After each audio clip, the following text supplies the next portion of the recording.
வாழ்க வளமுடன். சுகம் சூழ்க. நற்பவி நற்பவி நற்பவி.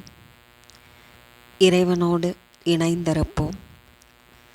எந்த கிழமையில் எந்த தெய்வத்தை வணங்கினால் நம் வாழ்வு சிறப்பானதாக அமையும் என்பதை பற்றி அறிந்து கொள்வோம். ஒவ்வொரு நாளும் ஒவ்வொரு தெய்வத்திற்குரியதாக சொல்லப்படுகிறது. அந்த குறிப்பிட்ட நாளில் அந்த நாளுக்குரிய தெய்வத்திற்குரிய மந்திரங்களை சொல்லியும் பூஜைகள் செய்தும் விரதம் இருந்தும் கோவிலுக்கு சென்று வழிபட்டு வந்தாலும் அதற்கான முழு பலனையும் பெற்று வாழ்வில் சிறப்பான பலனை பெற முடியும். திங்கட்கிழமை சிவபெருமானுக்காக அர்ப்பணிக்கப்பட்டது. ஓம் நம சிவாய என்னும் மந்திரத்தை சொல்லி சிவபெருமானை வழிபட்டு வர வாழ்வில் ஏற்றங்கள் ஏற்படும். செவ்வாய்க்கிழமை அனுமனுக்கு உரியதாக சொல்லப்படுகிறது.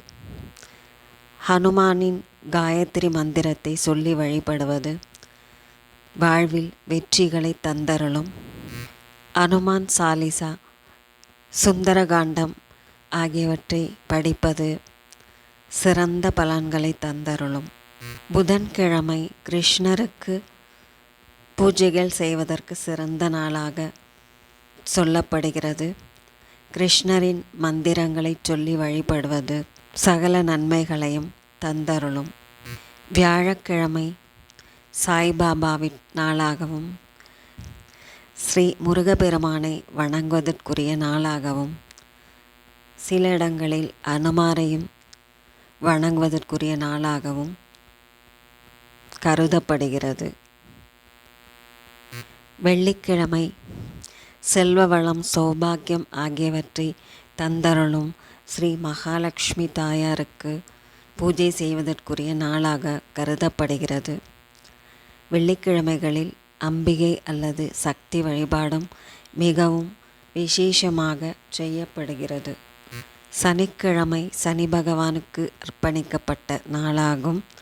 மேலும் இந்த நாளில் அனுமானையும் விஷ்ணு பகவானையும் வணங்குவதும் சிறந்த செல்வ செழிப்பை தந்தருளும்.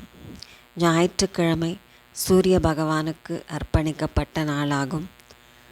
இந்த நாளில் சூரிய பகவானையும் ஸ்ரீ பைரவரையும் வணங்கி வழிபடுவது வாழ்வில் வெற்றிகளையும் ஞானத்தையும் உடல் ஆரோக்கியத்தையும் மன ஆரோக்கியத்தையும் தந்து மகிழ்வான வாழ்வை தரும்.